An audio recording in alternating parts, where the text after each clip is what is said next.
I want you to imagine that somebody knocks on your front door and they say, give me your TV, give me your car keys, and give me your laptop. And you just hand them over and off they go. And then the next day they come back again and they knock on your door and say, okay, now I want your toaster, I want your kettle, I want your microwave. So you give it to them and off they go. And then at some point you realize that you're living in a house that is completely depleted. So would you call that person a thief? Probably not, right? Because you gave it away. So this is kind of what's happening in a fawning dynamic.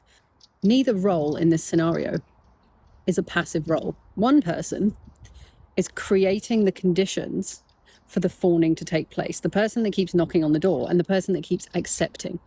And the other person keeps giving shit away with no boundaries. And so it becomes a dynamic. There's no good guy and bad guy.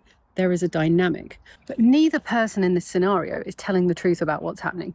The person who knocks on the door continuously and takes thinks, I'm doing nothing wrong because this person is giving this freely. And the person who keeps opening the door and giving their shit away thinks they're being a kind and generous person. The only person who can change this dynamic is the person who keeps opening the door. The other person isn't suddenly going to stop knocking on your door because you've conditioned them to keep coming back for more. So the moment you stop opening the door, one of three things is going to happen. Either they're going to knock louder and try and kick down the door to get your attention, or they're going to go away and find somebody else's door to knock on, or they're going to tell everybody that you are a bad person because you won't help them. You won't give them a TV. You won't give them a car when they're desperately in need. They're going to villainize you. So that's part of the nervous system resilience that we need to cultivate, is being okay with any of those responses, because you can control how and when you close the door, but you can't control the response of the person on the other side. And part of the reason you fawn is because you desperately need to control the response of the person on the other side. So it has to be you who chooses not to open the damn door.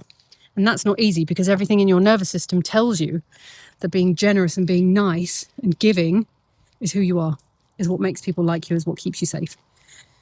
So in order to change that response and to feel safe, to keep the door firmly closed, you need to rewire these patterns inside your nervous system. And that is exactly the work that I do. So if you want to stop opening the damn door and giving all your furniture away, then come and apply for Defiant Feminine, my 1-to-1 2-month container, so that you stop giving away shit for free and you take back all your resources and all of your energy. DM me Defiant if you want to apply, and I'll send you the details.